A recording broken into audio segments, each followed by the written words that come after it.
1949 November 26 Indian ഭരണഘടനാ assembly Indian ഭരണഘടന അംഗീകരിച്ചതിൻ്റെ ഓർമ്മയ്ക്കായാണ് November 26 ഇന്ത്യയിൽ ഭരണഘടനാ ദിവസമായി ആഘോഷിക്കുന്നത്. ഇത് സംവിധാൻ ദിവസൻ, ദേശീയ നിയമദിനം എന്നീ പേരുകളും അറിയപ്പെടുന്നു. ഈ ഭരണഘടന ഇന്ത്യയിൽ പ്രാബല്യത്തിൽ വന്നതായി കണക്കാക്കുന്നത് 1950 ജനുവരി 26 മുതലാണ്. അതുകൊണ്ട് ജനുവരി 26 ഇന്ത്യയിൽ റിപ്പബ്ലിക് ദിനമായി ആഘോഷിക്കാൻ നമ്മൾ ഒരുങ്ങുകയാണ്.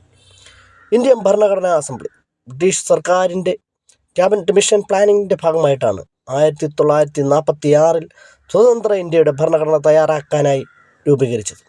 തുടക്കത്തിൽ ഈ അസംബ്ലിക്ക് 389 അംഗങ്ങളുണ്ടായിരുന്നു. ഒരു തിരഞ്ഞെടുപ്പിലൂടെയാണ് ഈ അസംബ്ലിയിലെ അംഗങ്ങളെ കണ്ടെത്തിയത്.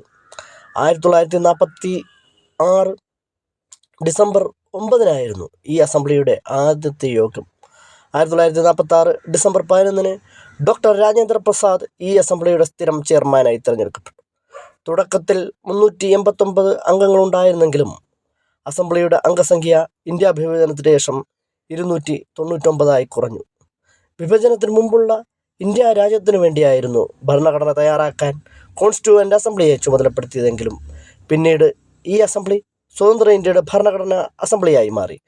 ഡോക്ടർ BR അംബേദ്കർ ആയിരുന്നു ഡ്രാഫ്റ്റിംഗ് കമ്മിറ്റിയുടെ ചെയർമാൻ. ഈ കമ്മിറ്റിയിൽ അല്ലാടി കൃഷ്ണസ്വാമി അയ്യർ, N.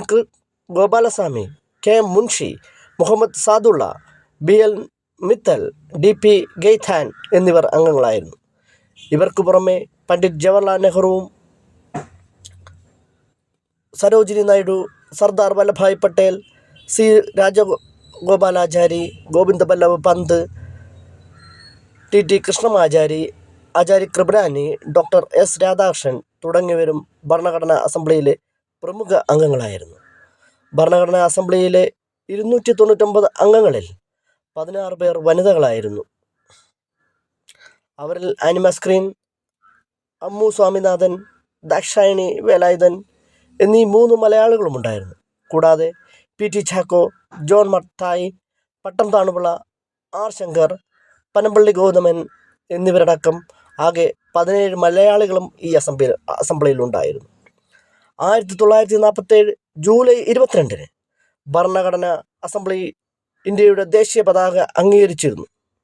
1947 ഓഗസ്റ്റ് 29 മുതൽ 1948 ഫെബ്രുവരി വരെ ഡോക്ടർ അംബേദ്കറുടെ നേതൃത്വത്തിലുള്ള ഡ്രാഫ്റ്റിംഗ് കമ്മിറ്റി നിരവധി തവണ യോഗം ചേർന്ന് 315 അനുച്ഛേദങ്ങളും 18 ഭാഗങ്ങളും 8 ഷെഡ്യൂളുകളും ഉൾപ്പെടുന്ന ഭരണഘടനയുടെ കരട് 1948 ഫെബ്രുവരി 21 തയ്യാറാക്കിയിരുന്നു.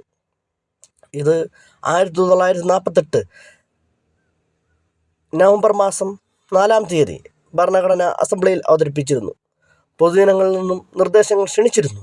തുടർന്ന് 1948 നവംബർ 15 മുതൽ കരട് ഭരണഘടനയിൽ 114 ദിവസം വിശദമായ ചർച്ച നടത്തിയാണ് 1949 നവംബർ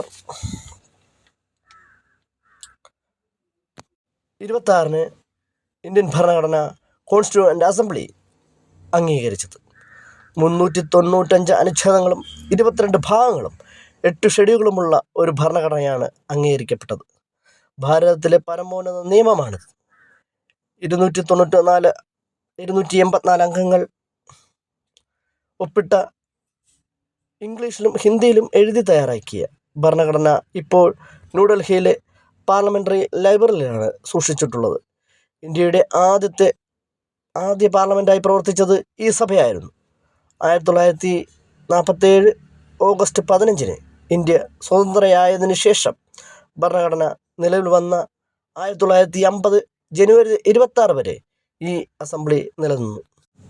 ഭരണഘടനാ മൂല്യങ്ങൾ ഉയർത്തിപ്പിടിച്ചുകൊണ്ട് എല്ലാ ഇന്ത്യക്കാരും ഏകോദര സഹോദരന്മാരെ പോലെ പരസ്പര സഹകരണത്തോടെ രാജ്യത്തിനു വേണ്ടി പ്രവർത്തിക്കാനും ഈ രാജ്യത്ത് ജീവിക്കാനുമുള്ള നമ്മുടെ ഉത്തരവാദിത്വം ജനുവരി 26 നമ്മളെ വീണ്ടും ഓർമ്മിപ്പിക്കുന്നു.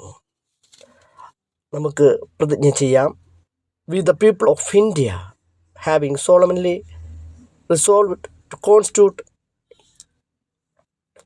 India into a sovereign democratic republic and to secure to all citizens justice, social, economic and political liberty of thought, expression, belief, faith and worship, equality of status and of opportunity, and to promote among them all fraternity,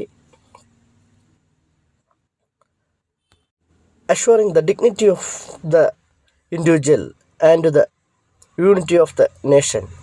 In our Constituent Assembly, the 26th day of November 1949, do hereby adopt, enact, and give to ourselves this Constitution. Happy Republic Day to all. Gramasnehi news റിപ്പോർട്ടിൻ്റെയും social equality ആർമിയുടെയും എല്ലാവിധ republic ദിന ആശംസകളും എല്ലാ വ്യക്തികൾക്കും ഇന്ത്യയിലെ പൗരന്മാർക്കും ആശംസിക്കുന്നു. ജയ് ഇന്ത്യ.